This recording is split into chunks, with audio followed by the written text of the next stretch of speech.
Hello again, everybody. This is Dan Clouser, and welcome back to the Journey My Mother's Son podcast. Today, I'm joined with a very talented guitarist who we saw when we were down in East Elijay, Georgia, in the North Georgia mountains, and we were staying at Talona Ridge RV Resort. And Quinn Leach was there on a Saturday night playing some incredible guitar. And I grabbed his card that night and reached out to him and wanted to talk a little bit of music and guitar with him because he's again very talented young man. So Quinn, thanks for joining me. Oh, thanks for having me. Yeah, whenever I saw the emails like want to be on a podcast, is like, yeah, I've never done that before. Let's do it.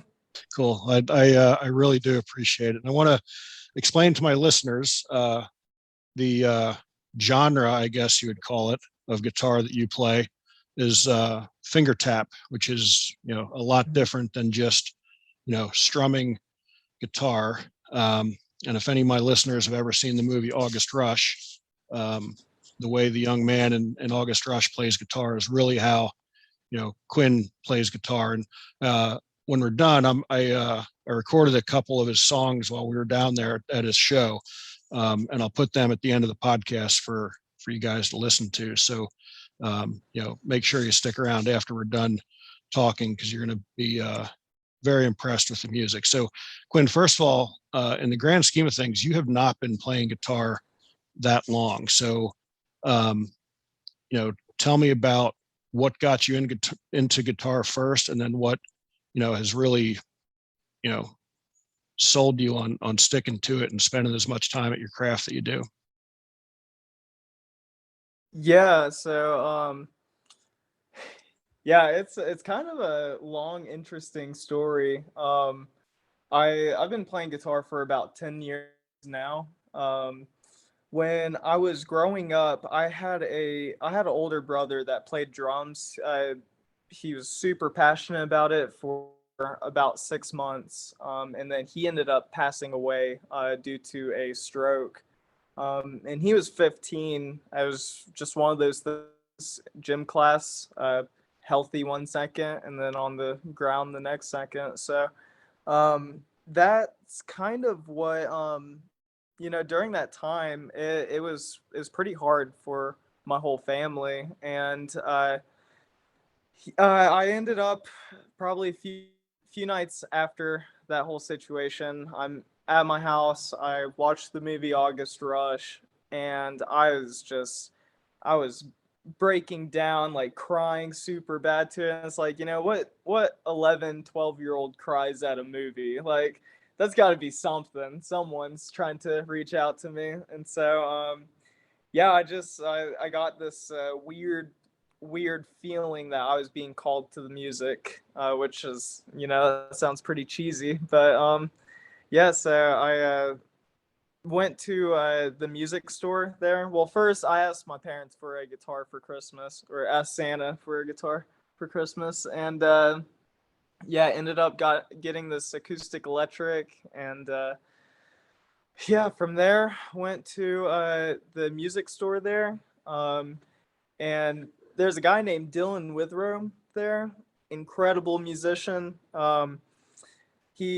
He asked me what song I wanted to learn. He's like, we don't have to do any music theory, because I hated school. I just wanted to pick up a guitar and play it. And so he's like, we'll skip all the music theory. And it's like, how about you find a song that you want to do, and we'll learn it together. It's like, okay.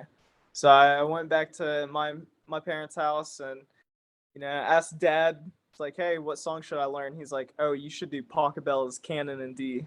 It's like, yeah, because that's what every 12-year-old wants to learn, a song from the 1500s. I was thinking like, some Metallica, AC/DC. It's like not Mozart stuff. And so anyway, we get online and we're looking through all these different versions, and it's so slow. I mean, this song's played at every wedding. And so yeah, we're looking through all these. It's like, oh my gosh, like I'm falling asleep just trying to look for something. And we came across this guy named Trace Bundy. Trace Bundy's doing this finger tapping stuff, the same stuff that was in August Rush. And I see that, I was like, holy crap. And Dad's like, that's the song you need to do. I was like, there's no way I can do that. Like, very first song. And it's like, it's still one of the hardest songs I can play today. And that was the very first song I learned. So, um, yeah, it was really neat because me and my dad made a bet. Um, and I can't remember exactly what the reward was, but the bet was if I could get the song down, learn it in 4 weeks, then something. And so, yeah, by the fourth week, I learned the entire song, and just, practice it religiously. I was spending anywhere from 7 to 9 hours a day playing guitar. So it's really neat because I was able to focus 100% and into the music, like kind of get lost in my own world without having to do drugs. So it was really an incredible outlet. Like, it's and because of that, it helped get my family out of a funk too. I'm the youngest of four boys. So yeah, my other two brothers, one learned ukulele, which ukulele is not hard at all. Like, it's the easiest instrument. And then Zach, the oldest brother, tried learning mandolin. He's not good at music, but he's got a heart for music, so you can appreciate that aspect of it. And yeah, we were just kind of playing together, and so we were able to bond through that. And then my dad's a really good chef, and so he would invite people over. He would cook for them, like my parents would cook for them, and then at the end of dinner, we would do a house concert. So it was kind of getting really everyone out of this weird funk.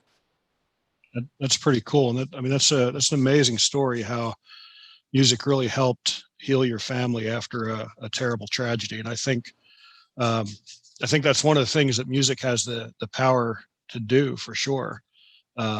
So it's pretty amazing to hear it in real life, how it affected, your family. And I heard you play that song that night at Talona Ridge when we were there. And it's an incredible song. And, I think the other thing that, I really enjoyed, during the show that you did at the RV park that night was just kind of the intimacy of, between songs, you were, talking to the fans, and it was a pretty small crowd, but, there was a lot of interaction between you and the fans. What does that do for you, in that type of setting compared to a much larger show and a much larger crowd to be able to have that interaction? hmm Yeah, I honestly, I love the little shows. I mean, don't get me wrong, bigger shows are awesome. It's a certain high that uh not that many people ever experience. But man, the little shows are awesome because it reminds me of the little house concerts I used to do. And so it brings me back to a good state of mind when I was first starting off. But honestly, I love being able to show people this kind of style, because I remember the first time I saw it, and I was just so amazed. I was so blown away, and when I saw that, I was like, "Oh, I got that," And so inspiring others to do it, because music saved my life. Maybe my story and my music can save someone else's life.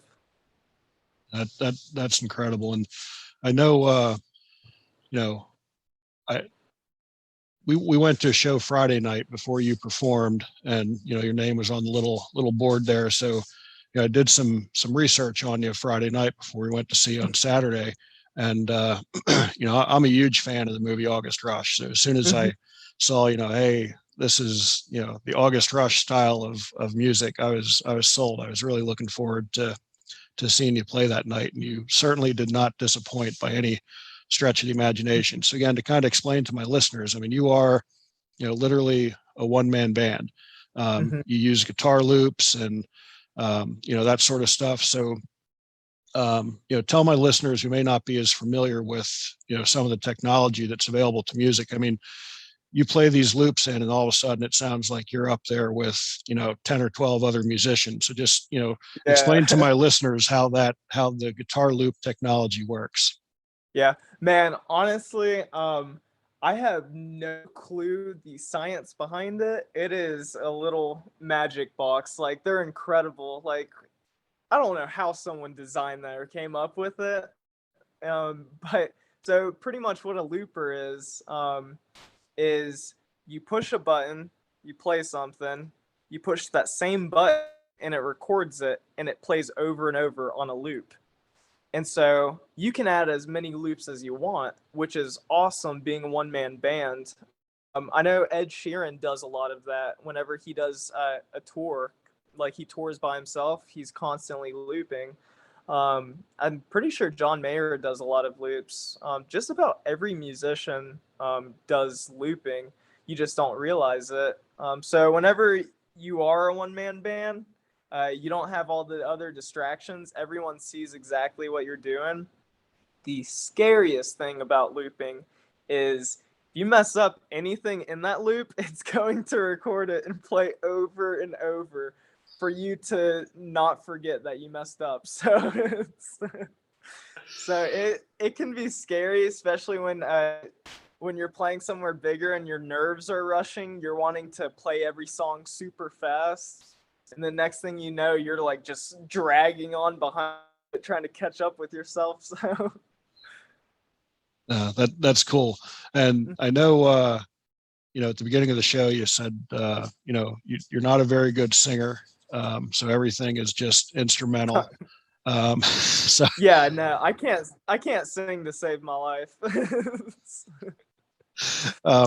but I think that's some of the beauty of music as well, is you don't necessarily need lyrics for it to touch you and for it to speak to your heart.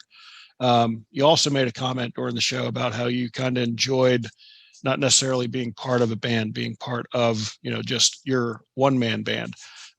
So, Yeah. tell me a little bit about that, how, you're okay with just being the one guy, the sole focus up there. Yeah, so whenever you have a band, like at first you'll start off as best friends, and then by the end of it, everyone hates each other. So it's there's always a lot of tension. I mean, and that's with any relationship really. There's always going to be that tension, and so yeah, it's it can really destroy people. It can destroy music. So you have to worry about that too. You have to worry about other people constantly showing up, doing their part, doing what they're supposed to do. Like I can control what goes on. Like if something fails, like if I don't show up on to show, that's on me. If I mess something up while I'm playing, that's on me. I don't have anyone else to blame. Whereas I could see me getting very frustrated because I am very picky. Like I'm particular with certain things. Um, I I think I would get pretty frustrated in doing that. And also you don't have to split the pay with anyone, so that's pretty nice as well. Like not being greedy or anything, but life of a musician's hard. Not gonna lie. So Yeah. Yeah. So, um, a lot of the stuff that you do during the show are covers, but you also do a lot of original material as well. Tell me a little bit Mhm. about the creative process in, writing a song, and again, especially in the style that you're writing those songs in. Yeah, man, these are great questions. Yeah, so writing music, it's one of those things where I cannot force myself to write a song. It doesn't matter. Like I will try forcing myself and I'll just end up sitting there and it's like staring or just not, just procrastinating. Like I can't do it. So it's literally for me one of those things that just happens. Like I'll be sleeping and have a dream of playing something. And it's like, I mean, it's very incredible things because the same notes that I am playing in my dream are the same exact notes on guitar. But what's insane is I don't know any music theory. I do everything by ear. So the fact that those two things lined up, it's like, I mean, honestly, it's, I don't know what your beliefs are.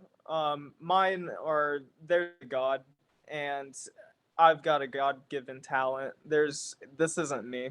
And so that's really the best way to explain it. A lot of musicians, they get stuck in this box, you know? It's you've heard one song, you've heard them all, and it's easy to get stuck in it because you start developing certain patterns, certain rhythms, and you get comfortable with it, and then you can't get out of it. Um, I try my hardest to stay outside of the box, and my main influence on that is Trace Bundy. He was before being a musician, he taught at Colorado University, and I think he majored in mechanical engineering. So I mean, the dude's just a genius, very outside of the box.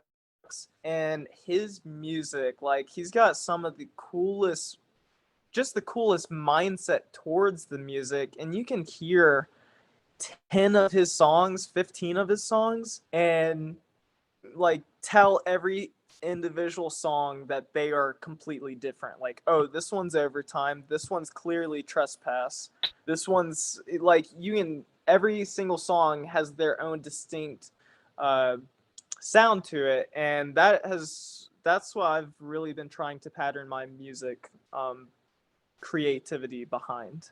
Yeah. Yeah. And I can relate to that completely because, I'm a writer, published 3 books now. And there are times like, just like you can't just snap your fingers and say, I'm going to go write. I mean, you can try and you sit there in front of the computer and you just stare at it for an hour till you finally give up. But there's Yeah. also, just like you, there have been times where, I've woken up at, 3 o'clock in the morning and went out and typed, 2 or 3 chapters like there was no tomorrow. So I can definitely relate to the fact that I think creativity finds you more so than you find creativity. Yeah. You have an album out that's been out for, I guess, going on 2 years now, Dreamcatchers Shadow. It's available on Amazon and all the other streaming Mm-hmm. devices out there. Tell me a little bit about the process of, you know, putting the right songs together for that album and, the, again, the process of getting it out there for the public to hear. Yeah, so that I'm not gonna lie, I really like, recording is cool, but I hate it at the same time. Like the feeling being in a recording studio is incredible because the sound's so warm and it's like, oh, this is awesome. But actually having to it's mainly time consuming. So for Dreamcatcher Shadow, that's the first song I wrote using a loop pedal. Well, in the recording studio, I didn't use a loop pedal. So I played every individual track for that length of time with the metronome constantly going through it, and I would mess up one little sound and it's like, restart. All right. And so that took 12 hours to record, Wow. and that was just one song. And so after that one, did I did a mix of the Game of Thrones Pirates of the Caribbean theme song, which honestly is probably my favorite one on there. And so that one took another, I want to say that one took about 7 hours. Um, just because, I don't know, you start hearing things and it's like trying, like your mind's racing. It's like there's something missing. What is missing? And so you're trying to come up with these different sounds. And so for Pirates of the Caribbean, Game of Thrones one, there was something missing in it. So I added an electric guitar in the background doing swells. So it kind of sounds like these like weird drawn out notes, like I don't even know how to explain it. I mean, that's one of those where you just hear it, like you'll have to listen to it and be like, oh yeah, those notes. And then yeah, adding the drum beat to it, the deep little tap. Yeah, I mean, there's so much going to recording, but coming up with the songs, I enjoy coming up with the order of the songs. You know, if you have a slower song, you might want to kind of put that in maybe in the middle, closer to the last, but you don't want to make that the last one. Hmm. You kind of want to end on a powerful note. So I think I ended on Thunderstruck on my album. Just finally went out with a bang. So I started with a bang and went out with a bang. And so yeah, coming up with the order is really cool. Also, if you have songs that are kind of similar, or have certain notes that you could kind of tell, it's like maybe. Um, don't have them side by side, so it's like kind of changing them up. But yeah, I really don't know. Right now I've been writing a lot of songs, and so I'm going to come out with this album and call it The Virus. It's all of the songs I've written during the pandemic in 2020, and all the different ideas throughout all of that. And so I'm gonna have like the songs are a little bit darker sounding. Now there's some songs on it that will be sweeter, um, but for the most part, it's using a lot of minor notes and mixing some majors in it. So, because classical music does that all the time. I mean, classical music's incredible if you truly listen to it. So, I'm trying to go in with that kind of mindset towards it.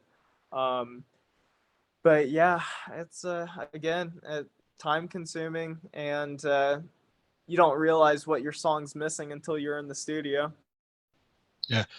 So obviously it's a very deliberate process from, start to finish, making sure how you want it to, come across just by the way you explained, the order of the songs even. Mhm. Do you find yourself sometimes in the studio where you get to a point where you're trying to polish it so much, where, like when do you finally say, okay, this is the finished product? Is that tough for you? Because you can go back and re-record and change things. Like, how tough is it for you to say, all right, this is the one that's going on? Um, yeah, I mean, if you add too much, it can become too busy and you lose a lot of notes. I think that's what, in this style at least, there are a lot of tapping people. There's a lot of people in the style that just add way too much, and it's a little chaotic, and it kind of loses uh, its its feel. So the saying "less is more" for sure applies a lot of the time to music, but I don't really I don't really start off with more. I usually start off with less, and I'll listen to it. It's like, okay, there's one thing missing, so I'll add that one thing, and then be like, it might be cool if we add this thing as well. And then listen to that. It's like, yeah, honestly, that sounds pretty good. And then just kind of move on from that. So, I mean, you can get caught up in it. I think having outside sources listening to it as well. My mom is my biggest fan, also my biggest critic. So I will take everything to her because she'll be honest with me. She'll either be like, "Wow, that sounds awesome," or she'll be like, "That sounds like crap." Like so. So Yeah, but you need that though. You need that honest yeah, feedback for sure. yeah, you Um, do. Also, taking it to other musicians. It's good having other like-minded mindsets listening to it, and so and different backgrounds of music too. Like I took it to one dude, and he was more of a funk guy. He's like, "Oh, it'd be cool if you kind of added like this kind of sound to it." And I start thinking about it. It's like I see what like I can hear what kind of sound he's thinking of. It's like I'll match him. Like I'll go with that kind of mindset, but kind of twist it and in my way, and it usually turns out pretty sweet. So just always having the different minds at work on one piece. I think that's when you'll get the best quality of it. Yeah. So always being open to others' perspectives. Yeah, because I'm not the best musician, and I'll never be the best musician. And it's just music's something to be enjoyed, and to always keep an open mindset. I mean, you're never going to be the best in anything, so you can't act like you're the best with everything. Yeah. Who are some of your other musical influences? I would say Andy McKee. He was a pretty big one. Khaki King is the one that did the soundtrack to August Rush, and she also did some Michael Hedges songs, which Michael Hedges was the guy that kind of originated the finger tapping style um, on acoustic, and so yeah, they're big influences. I'd say now, for sure, Mike Dawes. Mike Dawes is incredible. If you haven't heard him before, look him up. He's ridiculous. Tommy Emmanuel is another incredible one. Man, I'm Callum Graham. Callum Graham's one of my favorite songwriters nowadays as well. So yeah, I mean all these different people, and I think what I really appreciate about all of them is they all do the finger tapping style, but they're all completely different. Like it's not like you know, you know, like today's generation loves rap, and you've heard one artist, you've pretty much heard them all. They do the mumble, and it's like you can't understand it, but it has a good beat and stupid stuff like that. Finger tapping's not that way, and I thought it was going to be that way because it's like, how many sounds can you come up with in one instrument or in one style? And it turns out it's never ending. So, yeah, I mean, they're, again, all those people that I just listed, I would highly encourage you to look them up. First time I really heard Tommy Emmanuel, I actually was playing on stage with him in California. I attended one of these music camps that he does, and it was in not it was in Carmel, California, and there's there's a guy named Joe Satriani there, and Joe. I had no clue who he was. And so we're at this music thing, and it's a long walk everywhere, and I'm like, it's probably close to a mile where we had to go, and it's just me and this bald dude wearing sunglasses and a leather jacket. I was like, all right, I mean, it's a long walk, I'm not gonna be awkward, so might as well make friends with this guy. It's like, so you play guitar? It's like, yep. I was like, oh, cool. It's like, how long have you been playing? It's like, a lot longer than you've been alive. I was like, oh, that's cool. It's like, what's your name? It's like Joe Satriani. It's like, oh, cool. I'm Quinn. No clue. Yeah, Uh, I had a great conversation with him. He was cracking me up, and yeah, he kept smiling because I was so innocent. And so I got back and I looked up Joe Satriani, and I was so upset with myself. It's like, you literally just met a guitar legend and didn't even know it. Like, one idiot. that's great. That's great. And I haven't listened to a whole lot of Joe Satriani recently, but he doesn't do a whole lot of singing on his stuff either, if any, from what I recall from the albums I've listened to. Yeah, no, they're just straight up electric for the most part. It's kind of like Eric Johnson. Um, Although Eric Johnson, I think his stuff now is becoming more singing. I'm just thinking like Cliffs of Dover. I was a huge Eric Johnson fan. His song Cliffs of Dover was on Guitar Hero 3, and I played the crap out of that game. So I was able to actually meet him in Petaluma, California, probably 3 years ago. I got to hang out with him for 5 days. Was trying not to be a total fangirl. It's like, it's starting to get sweaty. My palms are sweating. Like I gotta shake his hand, but I can't seem nervous. That's awesome. Um, do you play any other instruments other than guitar?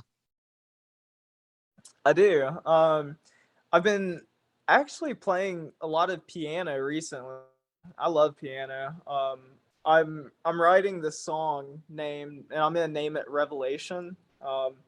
The beginning is very uh, dark and powerful, with some sounds scratching on the body with a ridiculous amount of delay and some reverb, and so it sounds like whipping noises. And so, anyway, I'm going to have it break in the middle and lead into this piano part where it's softer, a sweeter melody, and then add in some guitar playing with it. And I kind of want to. I play a little bit of banjo, a little bit of banjo. I know a few chords, and I can finger pick. That's about it. So, uh, but yeah, so I play piano, a little bit of banjo, ukulele, drums, a tiny bit mandolin. It's been a while, but really, really, once you learn one string instrument like guitar, it's so easy going to the other ones. Yeah. Yeah, that's my nephew's a very good guitarist, and he's the same way. He started on guitar and then just kind of branched off, play bass and a lot of other different Mhm. things. So yeah, I mean, they're all very, very similar. So I love the fact that it started with one with you and then you just kind of keep exploring. I mean, obviously, guitar is your first love, but when you're playing some of these other instruments, is it like what's the feeling for you playing those other instruments as opposed to when you're playing guitar? Um, I can become pretty frustrated if it doesn't come easy, like piano. Piano pisses me off so much sometimes because it's like you're trying to play it and your finger accidentally slips on the note right next to it. And so it's like, or you just simply forget because it looks the exact same throughout the entire key. So it's a piano is a little like they're a little foreign to me because with guitar, I don't play in just standard tuning. Like I know all of these different tunings. Like I can hop back and forth from anywhere from like B F sharp B F sharp B D sharp to dadgad to standard to C G D G A D. Uh, I mean all of these crazy tunings. But yeah, with other instruments, I don't know anything about that. So I mean I really suck. So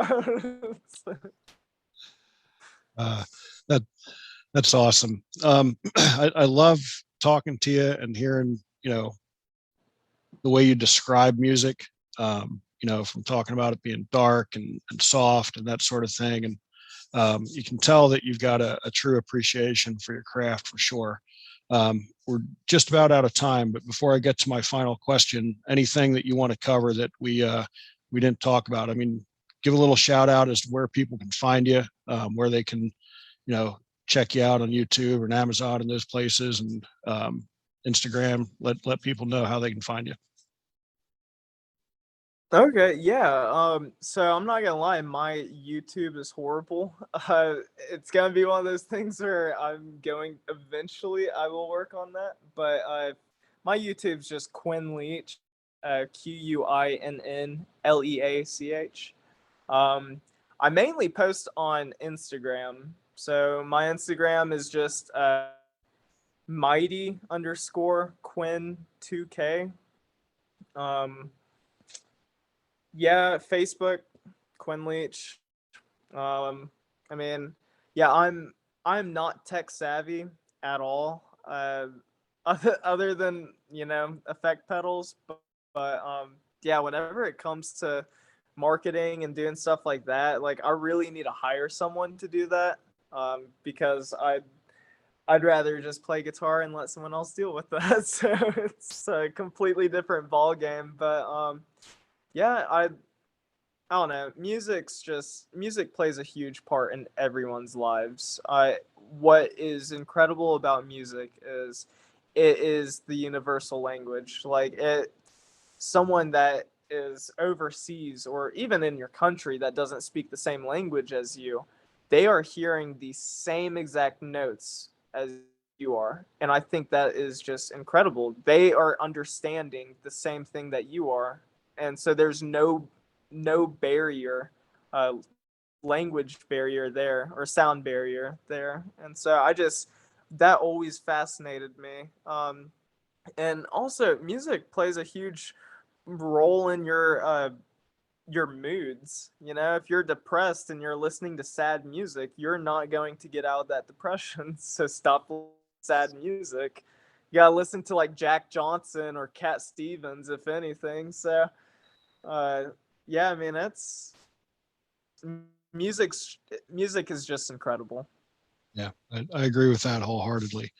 Um, so, like I told you, the subtitle of the podcast is Many Little People in Many Little Places, which comes from the opening lyrics of a Michael Franti song, which go, when many little people in many little places do many little things and the whole world changes. So, what's one of the things that Quinn does on a daily basis to make the world a little bit better place?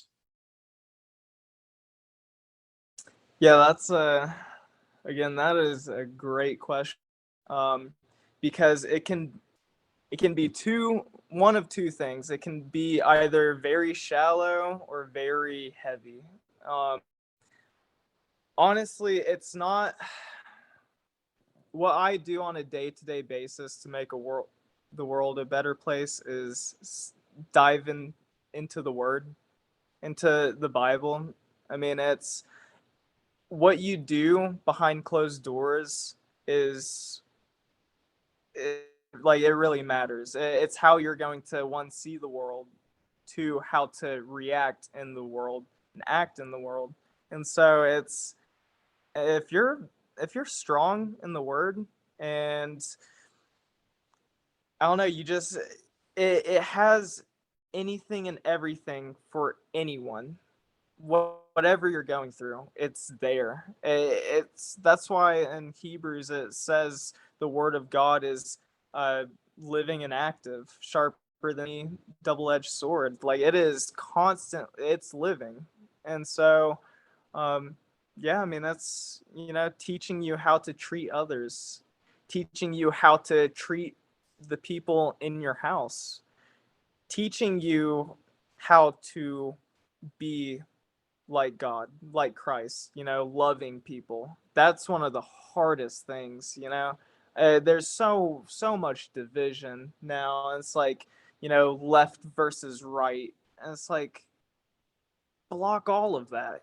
Yeah, Like, I mean, so like everyone wants a better lifestyle. Like they honestly, that's what they're trying to do, or that's what they think they're doing.